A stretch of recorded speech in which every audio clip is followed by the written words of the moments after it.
Et voilà, merci d'être avec nous, fidèles. Rendez-vous pour Il n'y a plus qu'à. On va parler de votre week-end. On va donner toutes les bonnes infos pour profiter du week-end et même alors là, de la fin de l'année parce qu'on va être un peu plus large. Je vais saluer Pierre-Michel Robineau. Ça va, Pierre-Michel? Mais ça va très bien. Bienvenue Merci. sur le plateau de Il n'y a plus qu'à. On va parler avec vous de Noël et du Mans qui fête Noël dans un instant, si vous le voulez bien. Avec plaisir. C'est beau, ça de parler de Noël, ça fait plaisir en cette fin d'année. Bernard, avec vous, on va parler d'un Varin, pardon. C'est parce que je vous connais, on vous connaît tous, évidemment, sur la chaîne. Familial, je suis très familier, voilà, mais ça vient du cœur. On va parler avec vous de l'empreinte des pilotes. Voilà, c'est ces empreintes qu'on retrouve au bord, mais on peut en avoir pour soi, c'est ça qui est top. Voilà, à la maison, même carrément. Voilà, on va découvrir ça. Et puis je vais saluer Chloé, ça va, monsieur Chloé? Ça va très bien. On va parler de Noël, là, sur le coup. Oui, là. moi, ça y est, je suis sur Noël. J'ai deviné, là, il y a les couronnes. C'est, oh là, bonne fête. Ben voilà, ça va être joli, ça, tout à l'heure. Elle va nous mettre des paillettes. Elle met des paillettes partout, Chloé, vous allez voir.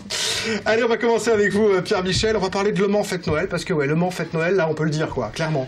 Ah ben c'est parti. Ça part pour un programme qui va durer toute la fin d'année, bien entendu. Même après Noël, il y aura encore des choses. On pourra dès demain matin profiter du marché de Noël. Ça y est, c'est parti à partir de 11h. Et on pourra voir ça y est, là. Ah, ça y est, elle tourne déjà. Ça fait parler, c'est le grand roue. Hein. Pour être honnête, on tourne déjà. Oui, c'est très intéressant pour voir de l'autre côté de la place, finalement. On découvre des choses. C'est une vue qu'on a rarement. Et c'est vrai que c'est joyeux, c'est familial. C'est très tranquille, une grande roue. Hein. C'est assez zen quand vous montez dedans. C'est un moment de détente et de repos. C'est une vue quand même de jour comme de nuit qui est originale. Il y a des photos à prendre sur les smartphones. Oui, exactement. C'est souvent ce qu'on voit quand on est arrivé en haut.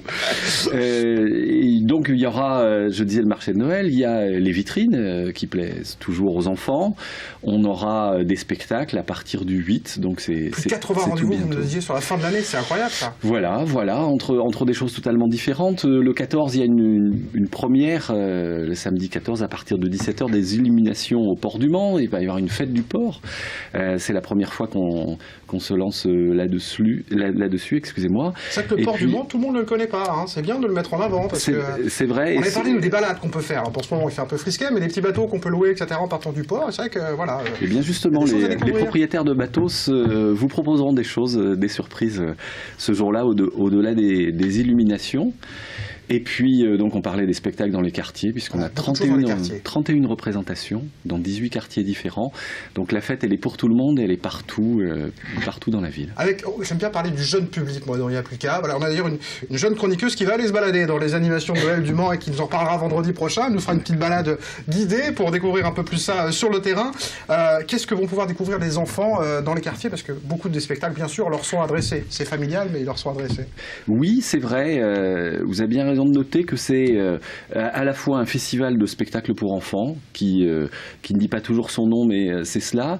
Mais le choix est fait. Parce que chansons, théâtre, marionnettes. Oui, voilà, le choix est fait de la grande diversité. Cirque. C'est un peu à l'image du développement culturel de la ville du Mans, c'est-à-dire qu'il y a quand même une volonté de toucher à l'ensemble des disciplines artistiques, et on retrouvera l'ensemble des disciplines justement entre le bal pour enfants, mais qui est aussi un bal des grands, parce que ce sont des spectacles familiaux ou des spectacles de cirque particulièrement pointus, puisque Le Mans est ville de cirque, et on passera même par des ciné-concerts, donc ça permet aux enfants, on peut d'ailleurs, c'est pas parce qu'on est d'un quartier qu'on se limite à la programmation de son quartier, on peut se balader dans l'ensemble des programmations. C'est une occasion de les découvrir, pourquoi pas. Exactement, et de montrer à ses enfants et aux grands-mères, pourquoi pas, à sa grand-mère préférée, l'ensemble de ces disciplines avec des spectacles de franche qualité. C'est important pour une ville comme Le Mans de fêter Noël comme ça, dignement. Voilà, c'est important de faire la fête aussi de temps en temps. Oui, c'est important de se retrouver tous ensemble. C'est important d'être sur tous les territoires et que ça s'adresse à l'ensemble des Manceaux. On le faisait remarquer, le Mans fait son cirque, Le Mans fête Noël. Le Mans est une ville dynamique. Ce n'est pas Bernard qui me contredira. Le Mans aime faire la fête. Les Manceaux sont peut-être pas hyper expansifs, mais les Manceaux sont généreux et ça se voit à ces occasions. Bon, ben voilà, donc un très beau programme pour fêter Le Mans et Noël. Et puis ça commence, voilà, maintenant, pour ceux qui nous regardent en direct, dès ce soir, vous le disiez, la grande roue, elle est déjà en route. Le marché de Noël, c'est parti, donc profitez-en dès ce soir. Bon, vous restez avec nous, voilà, il n'y a plus qu'à, bien évidemment. Vous ne m'en voudrez pas, hein, mais après, hop, c'est parti. Puis bien sûr, on a notre site internet parce que qu'on parlait de 80 rendez-vous, allez vous renseigner, allez voir ce qui se passe dans vos quartiers. Merci Pierre-Michel, vous restez avec nous, on va décorer, vous allez voir, ça c'est pour tout à l'heure. Vous allez voir, on y va, c'est avec Chloé, il y a tout à créer. Vous allez voir, Pierre-Michel, vous serez au top pour décorer la table cette année. Alors c'est Noël, donc évidemment, côté déco, on y va. On peut se permettre les couleurs flashy, le doré, l'argenté, et ça les vous paillettes. plaît, Oui, forcément, c'est le moment où on peut redécorer la maison avec une superbe excuse pour faire plaisir aux enfants, mais aussi aux grands, parce qu'il faut dire qu'on peut aussi s'amuser. Et aujourd'hui, on va faire des couronnes. Alors, voilà, par exemple, cette technique-là, qui est très à la mode en ce moment. On a parlé des Nice il n'y a pas longtemps, ça fait un peu ça. Oui, ça fait un peu ça. Donc ça peut aussi faire centre de table, où on peut le mettre au mur ou sur sa porte comme la couronne traditionnelle. Et alors c'est très très simple à réaliser. C'est vous prenez des boules de Noël. Très bien. Et un cercle en polystyrène ou en carton. Le pistolet à colle, donc là vous avez dit il y a un an qu'il fallait l'acheter. Voilà, on s'en sert très souvent. Voilà. Et voilà, et avec un pistolet à colle, et tout simplement on va coller les boules les unes sur les autres, autour des autres sur la couronne. Et petit à petit, comme ça, on va créer un univers avec la couronne. On peut rajouter des rubans, on peut rajouter des paillettes, des petits éléments. Et puis après, vous pouvez l'accrocher au mur, vous pouvez en faire une décoration de centre de table. C'est très facile à faire, et encore une fois il vaut mieux acheter des boules, un pistolet à colle et faire sa couronne soi-même plutôt que de l'acheter toute faite. En plus c'est marrant pour le faire, c'est toujours ça qui est sympa, voilà, c'est de faire soi-même. C'est plus rigolo. C'est quoi ces plus petites boules là? C'est des petites boules de polystyrène à paillettes, ça s'achète dans les décos de Noël. Vous pouvez faire ça avec les enfants, attention, juste le pistolet à colle. Ça brûle, donc il ça faut brûle, pas. Voilà. La colle est chaude, donc forcément, si on s'en met sur les doigts, ça fait quand même un peu mal. Mais voilà. Et alors le petit conseil toujours, c'est de rester en bichromie avec une ou deux couleurs maximum, parce que sinon ça part dans tous les sens. On peut acheter un petit package. Exactement. C'est exactement ce qui s'est passé pour ça, où j'ai acheté un paquet dans les tons mauve et argenté. Bon, super. Alors, pour ceux qui n'aiment pas les boules de Noël, il y a la version entre guillemets plus classique. Et là, c'est tout simple. C'est un cercle en carton autour duquel vous enroulez une guirlande. Et une fois que vous avez enroulé cette guirlande, vous apposez des petites décos, des étoiles, des petites boules. Là, j'ai mis un bonne fête. Et là, c'est pareil, on reste dans un univers chromatique simple, des couleurs un peu chatoyantes. On n'hésite pas à la paillette, c'est le moment où on peut dorer et briller, il n'y a pas de problème.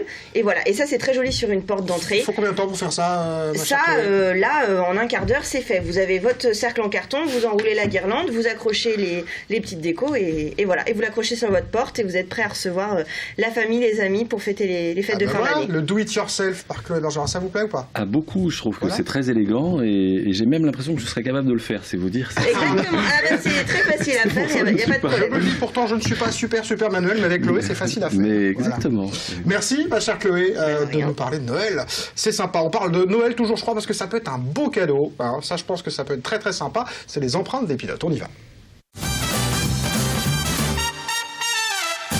Oui, Bernard Varin, je vais vous le dire en entier quand même pour une fois.